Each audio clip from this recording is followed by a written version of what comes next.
Saya kira semua kita tahu bahwa inovasi saat ini merupakan jawaban terhadap upaya untuk merespon berbagai tuntutan dari lingkungan di sekitar organisasi di mana kita beroperasi. Persoalannya, bagaimana pimpinan ini bisa terlibat di dalam upaya mendorong tidak hanya pegawainya tapi juga organisasi untuk mau berinovasi.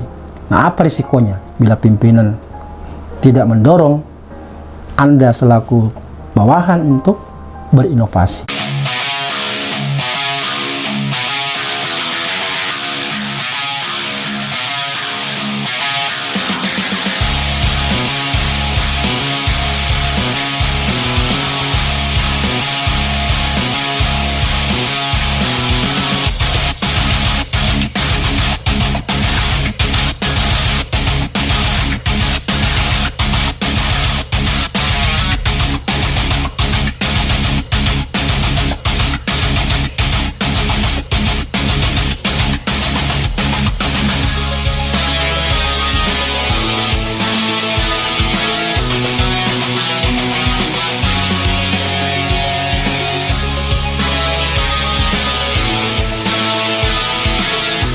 Tentu beberapa kerugian yang akan dialami organisasi ketika tidak melakukan inovasi. Pertama, tidak dapat berkembang dan berkinerja baik. Organisasi yang tidak melakukan inovasi cenderung stagnan dan tidak mampu berkembang, terutama masyarakat yang mereka layani, di mana masyarakat terus berubah dan berkembang.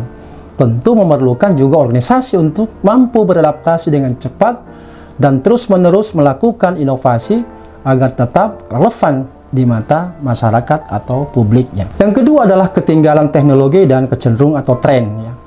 Organisasi yang tidak melakukan inovasi juga berisiko ketinggalan teknologi dan kecenderungan yang diharapkan oleh masyarakat atau yang sedang berkembang.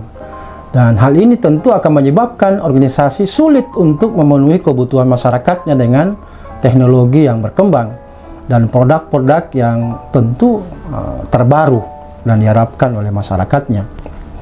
Yang ketiga, berisiko kehilangan talenta. Pegawai yang berbakat dan kreatif cenderung betah dengan organisasi yang memberikan kesempatan untuk berinovasi dan berkembang.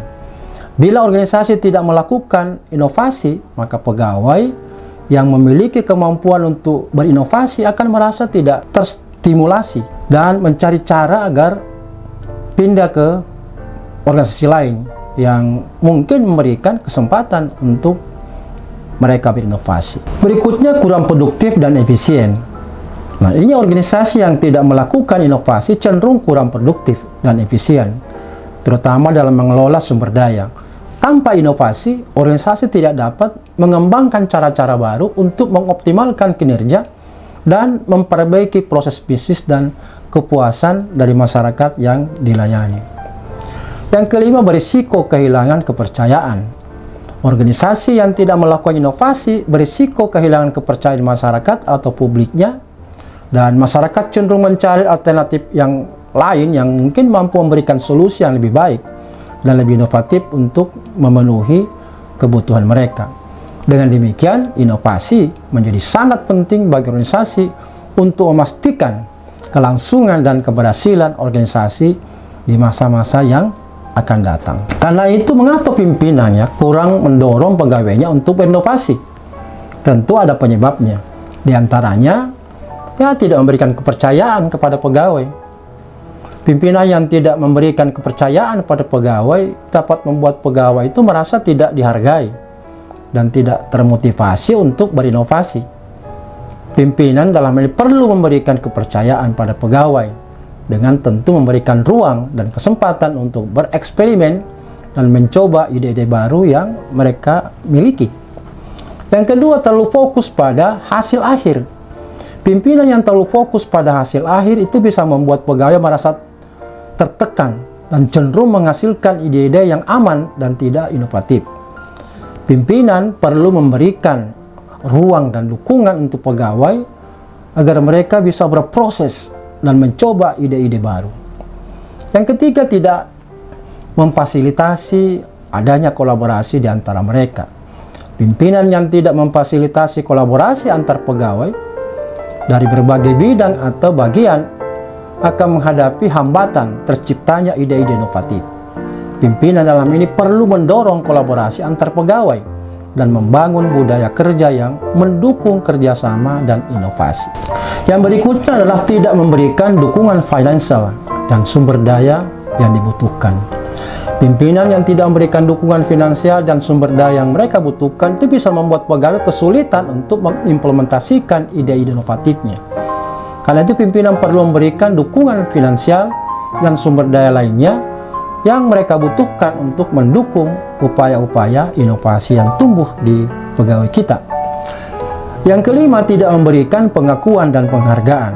Pimpinan yang tidak memberikan pengakuan dan penghargaan pada pegawai yang berhasil akan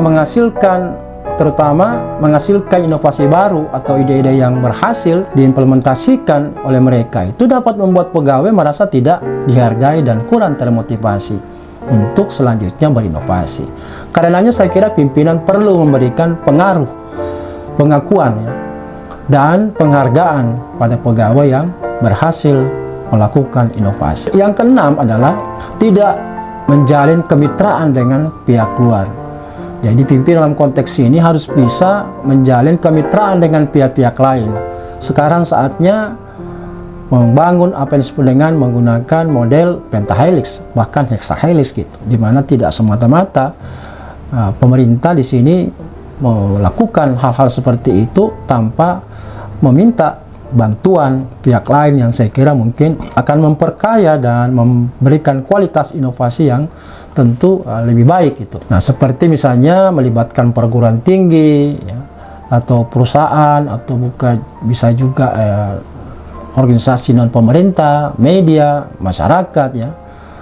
Nah, sehingga dengan demikian dengan adanya mereka itu maka akan menambah pengetahuan dan sumber daya baru yang bisa kita gunakan untuk mendukung upaya-upaya inovasi di organisasi. Karena itu pimpinan perlu menjalin kemitraan dengan pihak luar yang mampu memberikan kontribusi nyata pada upaya inovasi di organisasi kita. Nah, apa langkah yang harus dilakukan pimpinan agar bisa berinovasi? Pertama adalah memberikan kesempatan dan ruang untuk bereksperimen. Dalam konteks ini maka pimpinan bisa memberikan ruang dan kesempatan bagi pegawai untuk mengekspresikan diri dan bereksperimen serta mencoba ide-ide baru. Pimpinan juga bisa memberikan dukungan finansial dan sumber daya yang dibutuhkan untuk mendukung upaya-upaya inovasi dari pegawai. Yang kedua, mendorong komunikasi terbuka dan kolaboratif. Pimpinan bisa mendorong komunikasi terbuka dan kolaborasi antar pegawai dari berbagai bidang atau bagian, sehingga ide-ide baru tersebut bisa bermunculan dan dikembangkan bersama-sama oleh mereka. Yang ketiga, memberikan pengakuan dan penghargaan. Saya kira pimpinan ini bisa men-setting sedemikian rupa, memberikan penghargaan dan pengakuan bagi pegawai-pegawai mereka yang berhasil menghasilkan inovasi atau ide-ide yang berhasil diimplementasikan oleh mereka. Berikutnya adalah kurang produktif dan efisien. Organisasi yang tidak melakukan inovasi cenderung kurang produktif dan efisien dalam mengelola sumber daya. Tanpa inovasi, organisasi tidak dapat mengembangkan cara-cara baru untuk mengoptimalkan kinerja dan memperbaiki proses bisnis dan kepuasan terhadap mereka yang dilayaninya. Berikutnya adalah mengadakan pelatihan dan workshop. Pimpinan dapat mengadakan pelatihan dan workshop untuk membantu para pegawainya mengembangkan keterampilan dan kemampuannya untuk berinovasi. Seperti pelatihan terkait dengan kreativitas, desain cara berpikir, dan berbagai cara-cara inovasi. Berikutnya, menjalin kemitraan dengan pihak luar. Karena itu pimpinan bisa menjalin kemitraan dengan pihak luar seperti perguruan tinggi atau berbagai organisasi-organisasi yang relevan untuk memperoleh pengetahuan baru dan sumber daya baru yang bisa digunakan di dalam mendukung upaya-upaya inovasi dalam organisasi. Dan yang terakhir, mengintegrasikan inovasi ke dalam budaya kerja. Pimpinan bisa memastikan bahwa inovasi menjadi bagian dari budaya kerja dan berupaya untuk mengintegrasikan ke dalam strategi dan tujuan organisasi. Sehingga semua pegawai merasa terlibat dalam upaya inovasi dan memiliki tanggung jawab untuk mendorong perubahan dan peningkatan berbagai inovasi di dalam organisasi. Nah, inilah beberapa tips terkait dengan bagaimana mendorong inovasi organisasi dan bagaimana juga peran pimpinan agar inovasi dalam organisasi itu cenderung berkembang secara berkelanjutan. Semoga memberi manfaat bagi Anda. Salam reformasi birokrasi.